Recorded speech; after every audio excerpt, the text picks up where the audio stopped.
কিভাবে সুন্দর করে আমি আমার HTML এর যে কোনো জিনিসকে সাজাবো। বডি ট্যাগের মধ্যে h1 ট্যাগ আমি নিলাম একটা। কি ট্যাগ নিলাম? h1 tag. এখানে লিখলাম হচ্ছে we are batch 97। যদি আপনি পেজটাকে রিলোড দেন, স্ক্রিনে লেখাটা শো করছে? স্ক্রিনে লেখাটা শো করছে না we are batch 97? এখন আমার ইচ্ছা হচ্ছে লেখাটা মাঝখানে আসবে, লেখাটা সাইজে বড় হবে, লেখাটার কালার রেড হবে। বুঝতে পারছেন? আমি মনে মনে কি চাই? লেখাটা মাঝখানে আসবে, লেখাটার সাইজ বড় হবে, লেখাটার কালার রেড হবে। আমরা কি দিয়ে করব এটা? কোন ল্যাঙ্গুয়েজ দিয়ে করব আমরা এটাকে? CSS ল্যাঙ্গুয়েজ দিয়ে করব। CSS ল্যাঙ্গুয়েজ নিয়ে কাজ করার একটা মজার একটা ব্যাপার আছে। আপনি যদি কখনো মানে CSS দিয়ে কোনো কিছু করতে চান, তাহলে আপনাকে একটা স্টেপ মনে রাখতে হবে। একটা স্টেপ আপনাকে মনে রাখতে হবে। আচ্ছা, আমাদের CSS ফাইলটাকে আমরা একটা কাজ করি। ভিউ থেকে লেআউটে যান, টু কলাম, মানে আমাদের এখানে আমি চাচ্ছি দুইটা কলামে ভাগ হয়ে যাক আমাদের এডিটরটা। বাম পাশে থাকবে HTML, ডান পাশে কি থাকবে? CSS। তাহলে আমাদের কাজ করতে সুবিধা হবে। ভিউ, লেআউট, কলাম 2, style.css ফাইলটা কোথায় থাকবে? ডান দিকে। এবার ঠিক আছে না? এবার আমাদের উদ্দেশ্য হচ্ছে এই লেখাটা মাঝখানে আসবে, লেখাটার সাইজ বড় হবে এবং লেখাটার কালার রেড হবে, লাল হবে। এখন আপনি যদি CSS দিয়ে কোনো একটা HTML কে ডিজাইন করতে চান, তাহলে আপনাকে একটা বিষয় মনে রাখতে হবে, সেটা হচ্ছে আপনাকে আগে এই লেখাটাকে ধরতে হবে। লেখাটাকে আগে কি করতে হবে? ধরতে হবে। লেখাটাকে ধরে ফেলার পর তারপর আপনি কি করবেন? লেখাটাকে সাইজ করবেন। আপনারা কি বুঝতে পারছেন? আপনি যদি কোনো একটা মানুষকে পেটাইতে চান, মাইট দিতে চান, আপনার প্রথম কাজ কি? না ধরে কি আপনি কাউকে মারতে পারবেন? কি করতে হবে আপনাকে? প্রথমে ঠিকঠাক মতন ধরতে হবে যেন না ছুটে যেতে পারে, তারপর আপনি ইচ্ছা মতন মাইল লাগাতে পারবেন। রাইট? ঠিক একইভাবে আপনি যদি HTML ফাইলের কোনো কিছুকে আপনি ডিজাইন করতে চান, প্রথম কাজ কি? ধরা। আপনাকে প্রথমে ধরতে হবে, ধরার পর কি করবেন? আপনি সাইজ করবেন। আপনি CSS এর মাধ্যমে HTML কোন একটা HTML কে সাইজ করতে চাচ্ছেন, HTML কোনো লেখা হতে পারে, কোনো ছবি হতে পারে, অথবা যা খুশি তাই হতে পারে। প্রথম কাজ কি আপনার? ধরা। আপনাকে ধরতে হবে, তারপরে কাজ কি? সাইজ করা। এবার আমি এই লেখাটাকে সাইজ করতে চাই। সাইজ করতে চাই মানে হচ্ছে লেখাটাকে মাঝখানে আনতে চাই, লেখাটার সাইজ বড় করতে চাই, লেখাটার কালার দিতে চাই। ঠিক আছে? তাহলে লেখাটাকে আমাদের ধরতে হবে। লেখাটাকে ধরবো কিভাবে দেখেন? লেখাটাকে কি ধরা যাবে? না, বাট লেখাটা যে ট্যাগের ভিতরে আছে সেই ট্যাগটাকে আপনি ধরতে পারবেন। এই লেখাটা কোন ট্যাগের ভিতরে আছে? h1 ট্যাগের ভিতরে আছে। এবার CSS ফাইলে আসেন, এসে আমরা কাকে ধরবো এখন? h1 ট্যাগকে ধরবো। কোন একটা ট্যাগকে ধরার জন্য শুধুমাত্র ওই ট্যাগের নামটা লিখে দিলেই কাজ করে। h1 সেকেন্ড ব্র্যাকেট শুরু শেষ। আমি ধরে ফেললাম। ধরাধরিতে কারো কোনো প্রবলেম আছে? বুঝতে পারছি সবাই? দেখেন আমি খুব সহজে কিন্তু ধরে ফেললাম। দেখেন এই যে h1 ট্যাগ, সেকেন্ড ব্র্যাকেট শুরু, সেকেন্ড ব্র্যাকেট শেষ। হ্যাঁ, দুটোই আমরা ধরা হয়ে যাবে। যদি 5টা থাকে 5টাকে ধরা হয়ে যাবে।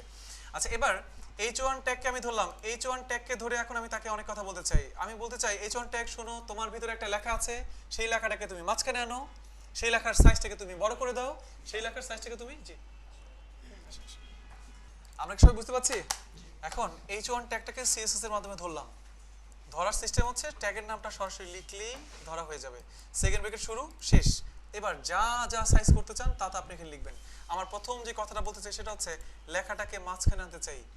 CSS এ আমরা HTML এ শিখেছিলাম ট্যাগ। HTML এ কি শিখেছিলাম? ট্যাগ।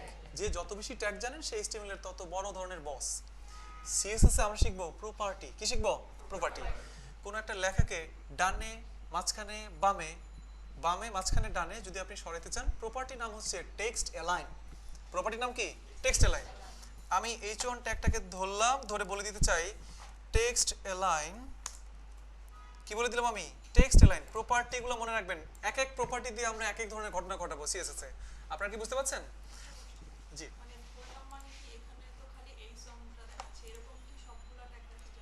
হ্যাঁ, আমি তো মানে ছোট্ট একটা লেখা লিখছি না, আপনি তো অনেক বড় ডিজাইন করেন, তাহলে অনেক অনেক লেখা চলে আসবে না নিচে? বুঝতে পারছেন? রাইট। না আপনি যেমন উই আর ব্যাচ 97, সে কোন ট্যাগের ভিতরে আছে? h1। আমি এজন্য লিখলাম h1। তাহলে HTML ফাইলের h1 টা এখন সে বলবে হ্যাঁ, মানে আমি তার সাথে কথা বলতে চাচ্ছি। এবার h1 ট্যাগের সাথে আমি কথা বলতে চাচ্ছি। আমি বললাম h1 ট্যাগ শোনো, টেক্সট অ্যালাইন এটা হচ্ছে CSS এর একটা প্রপার্টি। আপনি কোন একটা লেখাকে যদি ডানে বামে মাঝখানে সরাতে চান, আপনাকে কি ইউজ করতে হবে? Text align. প্রপার্টি ব্যবহার করার সিস্টেম হচ্ছে প্রপার্টি নামটা আপনি লিখবেন, কোলন, সেমিকোলন। এর মাঝখানে এখন আপনি লেখাটাকে কোথায় নিয়ে যেতে চান? সেন্টার।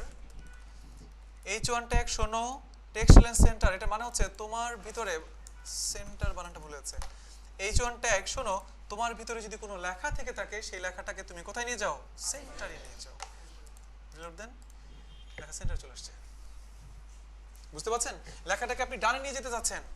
H1 ট্যাগের ভিতরে লেখাটা আছে, আমরা H1 ট্যাগটাকে ধরলাম, ধরে বললাম শোনো H1 ট্যাগ টেক্সট অ্যালাইন, মানে তোমার ভিতরে যদি কোনো লেখা থেকে থাকে সেই লেখাটাকে তুমি নিয়ে যাও কোথায়, রাইট। এখন লেখা কোথায় চলে গেছে, ডানে। CSS কি কঠিন, খালি ধরতে হবে আর সাইজ করতে হবে। তাহলে একটা ওয়ার্ড হলে আপনার এই যে সে কথা শুনবে তো, এই যে একটা ওয়ার্ড, এই যে যা থাকবে সেটাই নড়াচড়া করবে। আমরা কথা বলবো, মানে মেইন কথা হচ্ছে HTML এ যখন শিখছিলাম তখন আমরা কথা বলছিলাম কার সাথে, মজিলা ফায়ারফক্স ব্রাউজারের সাথে, বাট CSS এ এসে আমরা কথা বলবো ট্যাগের সাথে। ঠিক আছে, যেমন H1 ট্যাগ শোনো text line centre, text line right, এটা মানে হচ্ছে H1 ট্যাগ শোনো, তোমার ভিতরে যদি কোনো লেখা থেকে থাকে সেটাকে তুমি কোথায় নিয়ে যাবা, ডান দিকে নিয়ে যাবা। এই যে ডানে চলে আসছে। আপনি যদি বলেন H1 ট্যাগ শোনো টেক্সট লাইন, মানে তোমার মধ্যে যদি কোনো লেখা থেকে থাকে সেই লেখাটা তুমি কোথায় নিয়ে যাও, সেন্টার, সেন্টারে নিয়ে যাও। লেখাটা কোথায় নিয়ে গেল সে, সেন্টারে। আমরা কি বুঝতে পারছি? এবার আমি একটু পুরোটা লেখা নিয়ে আসি। এবার আমরা তো লেখার ঝামেলা শেষ করলাম, এবার আমি চাই আমি লেখার মধ্যে একটা রং দিব, রং। প্রপার্টির নাম হচ্ছে কালার, প্রপার্টির নাম কি, কালার। H1 ট্যাগ শোনো, তোমার মধ্যে, তোমার ভিতরে যদি কোনো লেখা থেকে থাকে সেই লেখার কালার হবে, রং হবে, কি রং হবে, রেড। কালার প্রপার্টি ইউজ করে যদি আপনি যে রংটা দিয়ে দিবেন, এটার মানে হচ্ছে H1 ট্যাগকে আপনি বলছেন শোনো H1 ট্যাগ, তোমার ভিতরে যদি কোনো লেখা থেকে থাকে সেই লেখার রং কি হবে, রেড। দেখেন আপনার কথা মতন সে কাজ করবে, কাজ করে। আপনি যদি চান না আমি রেড দিব না, আরেকটা রঙের নাম বলেন, ব্লু, যদি ব্লু দিয়ে দেন। H1 ট্যাগ শোনো, তোমার ভিতরে, তোমার ভিতরে মানে কি, তোমার শুরু শেষের মাঝখানে যদি কোনো লেখা থেকে থাকে সেই লেখার কালার হবে কি, ব্লু। কি হয়ে যাবে, ব্লু। আমি এবার সাইজ বড় করতে চাই, ব্যাপারটা বুঝতে পারছেন? হ্যাঁ দেওয়া যায়, আমরা এখন শিখবো না, এটা অনেক পরে শিখবো আমরা। লেখার সাইজ ছোট না, লেখাকে এখন যত খুশি আমি ততটুকু বড় করতে চাই। H1 ট্যাগ শোনো টেক্সট লাইন সেন্টার, তোমার ভিতরে যদি কোনো লেখা থেকে থাকে তাকে তুমি সেন্টারে রাখবা। H1 ট্যাগ শোনো, তোমার মধ্যে যদি কোনো লেখা থেকে থাকে তার কালার কি হবে, ব্লু। H1 ট্যাগ শোনো, তোমার মধ্যে যদি কোনো লেখা থেকে থাকে সেই লেখার ফন্ট সাইজ, মানে প্রপার্টির নামগুলো এমন, মানে এগুলো মুখস্থ করার কিছু নাই। Font size, font size colon semicolon, আমি বলে দিলাম 100 পিক্সেল। পিক্সেলটা একটা ভ্যালু, আমি আলোচনা করব পিক্সেল নিয়ে। 100 পিক্সেল মানে হচ্ছে একটা, মানে এটা একটা সাইজ, 100 পিক্সেল আমি তাকে বড় করতে চাচ্ছি। এবার যদি আপনি রিলোড দেন, দেখেন তো আপনার কথা শুনে কিনা, কাজ করতে পারবো তো। CSS নিয়ে কাজ করার জন্য কি করতে হবে, index.html ফাইলের সাথে আপনাকে একটা CSS ফাইল তৈরি করতে হবে। CSS ফাইল তৈরি করলেই হবে না, সেটাকে আবার index.html ফাইলের সাথে লিংক করাইতে হবে উইথ rel, মানে রিলেশন সহকারে। লিংক করানোর পর এরপরে একটাই কাজ, খালি একটা কথা মাথায় রাখবেন, ধরা, সাইজ করা। অর্থাৎ আপনি যদি কোনো একটা ডিজাইন করতে চান, যাকে যেই রং দিতে চান, যাকে যে স্টাইল দিতে চান, তাকে ধরতে হবে, ধরে তারপর সাইজ করে ফেলতে হবে। আমরা কি বুঝতে পারছি? পারবো না কাজ করতে? এবার আমাদের স্ক্রিনে সব বাদ দেন, এগুলো সব বাদ দেন, এখানে এগুলো সব বাদ দেন আপনি। এবার এখানে থাকলো একটা পি ট্যাগ, পি ট্যাগের মধ্যে লরেম। চিন্তা করেন আমাদের কিন্তু হিজিবিজি বা ডেমো টেক্সট আনার জন্য বারবার কোথায় যেতাম আমরা, লরেম ইপসাম। সাবলাইম টেক্সট এটা এতটাই স্ট্যান্ডার্ড, লরেম লিখে আপনি এখানে 100 লিখেন, তাহলে লরেম ইপসামের 100টা ওয়ার্ড এখানে চলে আসবে। বুঝতে পারছেন? মানে আমাদের কিছু হিজিবিজি লেখা দরকার না। হিজিবিজি লেখার জন্য আমরা কোথায় গিয়েছিলাম একটু আগে, লরেম ইপসামে গিয়েছিলাম না, এখানে গিয়েছিলাম তো নাকি, এই যেগুলো। বাট আপনি যদি সাবলাইম টেক্সট ইউজ করেন, লরেম ইপসাম কোডগুলো ব্যবহার করার জন্য আপনি শুধু লিখবেন লরেম। আপনি কয়টা ওয়ার্ড দরকার, 50টা, 50 লিখেন, কন্ট্রোল ই, চলে আসছে। এবার আমি একটা পি ট্যাগ নিলাম, এবার একটা H1 ট্যাগ নিলাম, আমি লিখলাম হচ্ছে সফটেক আইটি। দেখেন তো কাজ করে কিনা, সফটওয়্যারটি আসছে, পাশাপাশি পি ট্যাগটা চলে আসছে। এবার আমি চাই এই সফটওয়্যারটি লেখাটাকে আমি বড় করব, আমি এটাকে রেড কালার করব, আমি এটাকে মাঝখানে নিয়ে আসবো। আমার কাজ কি দেখেন, আমার প্রথম কাজ হচ্ছে সফটওয়্যারটি লেখাটা কোন ট্যাগের ভিতরে আছে সেই ট্যাগটাকে ধরতে হবে। কোন ট্যাগ, H1। CSS এর ধরাটা খুবই সহজ, H1 ট্যাগটা লিখে সেকেন্ড ব্র্যাকেট আপনি শুরু শেষ করে দিবেন। আমি চাই এখন H1 ট্যাগের সাথে আমি কথা বলতে চাই, ঠিক না? আমি চাই H1 ট্যাগ শোনো, তোমার ভিতরে যদি কোনো লেখা থাকে সে আসবে কোথায়, মাঝখানে। Text align,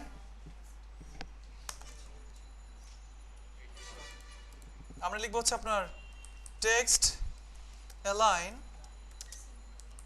centre. H1 tag, তোমার ভিতরে কোনো লেখা থাকলে তাকে তুমি মাঝখানে নিয়ে আসো, সে সুন্দর মতন আপনার লেখাটাকে মাঝখানে নিয়ে আসছে। এবার আমরা বলে দিব ফন্ট সাইজ কত করে দিব আমরা? 50 পিক্সেল করে দিলাম। সে কি বড় হয়েছে?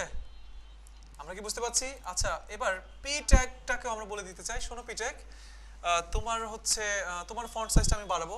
আপনি এখন পি ট্যাগের ফন্ট সাইজ বাড়াতে চাচ্ছেন, ঠিক আছে? পাশাপাশি হচ্ছে পি ট্যাগের একটা কালার দিতে চাচ্ছেন, ওকে? পি ট্যাগের একটা অ্যালাইনমেন্ট দিতে চাচ্ছেন। এখন অ্যালাইনমেন্ট কোন দিকে? লেফটে না? এখন তো অ্যালাইনমেন্ট লেফটে, দেখেন এই যে লেফটে। আমরা যদি সেন্টার করে দিই তাহলে আপনার সেন্টারে থাকবে, যদি রাইট করে দিই রাইটে থাকবে। এবার আমি একটা কাজ করি, আমাদের আসলে এখানে আরো অনেকগুলো ওয়ার্ড নেওয়া দরকার। আপনি লিখেন এখানে লরেম 500 ওয়ার্ড আমরা এখানে নিয়ে নিলাম, যাতে অনেক বড় একটা প্যারাগ্রাফ তৈরি হয়ে যায়। আমরা কি বুঝতে পারছি? এখন আমাদের টেক্সটের অ্যালাইনমেন্ট কোন দিকে? লেফটে না? আমি চাচ্ছি পি ট্যাগকে ধরে বলে দিব, শোনো তোমার টেক্সট লাইন রাইট অথবা তোমার টেক্সট লাইন সেন্টার। এখন লেখাগুলো আছে, এই লেখাগুলো আছে কোন ট্যাগের ভিতর? P tag. আমরা এখানে কি করব? এখন পি লিখবো, ধরবো মানে হচ্ছে সেকেন্ড ব্র্যাকেট শুরু শেষ, টেক্সট অ্যালাইন বর্তমানে আছে কোন দিকে? লেফটে। আমি কোথায় নিয়ে যেতে চাই এখন? রাইট। দেখেন সবগুলো টেক্সট লেফটে ঠিকঠাক অবস্থায় আছে, রাইটে কিন্তু ঠিকঠাক অবস্থায় নাই। এখন যদি রিলোড দেন, রাইটে এখন টেক্সটের অ্যালাইনটা ঠিকঠাক অবস্থায় আছে, লেফটে কি ঠিকঠাক অবস্থায় আছে? সবাই ক্লিয়ার? আমি যদি চাই পি ট্যাগ শোনো তোমার টেক্সট অ্যালাইন সেন্টার, তাহলে কি করব? আমি সেন্টার লিখব। কাজ করে? আমরা আনবো আজকে না আর কি, হ্যাঁ? এটা হচ্ছে আমরা যখন মার্জিন প্রপার্টি শিখবো তখন আমরা এটা নিয়ে আসবো আর কি। এবার সফট টেক্সট লেখাটাকে আমরা একটু কালার দিয়ে দেই। তাহলে সফট টেক্সট লেখা আছে কোথায়? H1 ট্যাগের ভিতরে। অলরেডি H1 ট্যাগে ধরা আছে, আমরা H1 ট্যাগে ধরে বলে দিয়েছিলাম text line centre, font size হচ্ছে 50 পিক্সেল। এবার আপনি বলে দেন হচ্ছে কি কালার লিখে দিলাম হচ্ছে কি রেড। দেখেন তো রেড পাচ্ছে কিনা? রেড হচ্ছে? পারবো না সিএসএস নিয়ে কাজ করতে। এবার পি ট্যাগগুলোকে আমরা কিছু বলে দিতে চাই।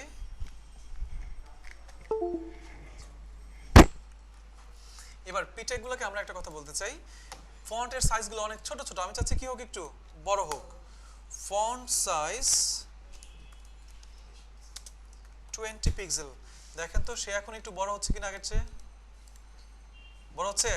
লেখার কালারটা চেঞ্জ করে দিলে একটু ভালো লাগবে। আচ্ছা, ফন্ট সাইজ বড় হতে একটু সমস্যা হচ্ছে, একটু কেটে দিচ্ছি আমি কয়েকটা ওয়ার্ড। আমি আরো কয়েকটা ওয়ার্ড কেটে দেই। কি কাজ করে? আমি চাচ্ছি সবগুলা লেখার কালার করে দিব কি আমি? গ্রিন। তাহলে পি ট্যাগকে ধরেই আছে, আমি বলে দিলাম কালার সমান কি? গ্রিন। আমাদের কি কোড কাজ করে? কাজ করছে না? তাহলে আমরা কি সিএসএস নিয়ে কাজ করতে পারবো? অ্যাকচুয়ালি আজকে আমরা সিএসএস শুরু করলাম, বাট সিএসএসটা নিয়ে আরো অনেক সুন্দর সুন্দর কাজ আমরা দেখব সামনে। সবাই ক্লিয়ার? সবাই বুঝতে পারছেন? তো আমরা মোটামুটি নেক্সট ক্লাসে আমাদের actually CSS class fully start হবে। আজকে আমরা শিখলাম যে কিভাবে সিএসএস নিয়ে কাজ করতে হয়।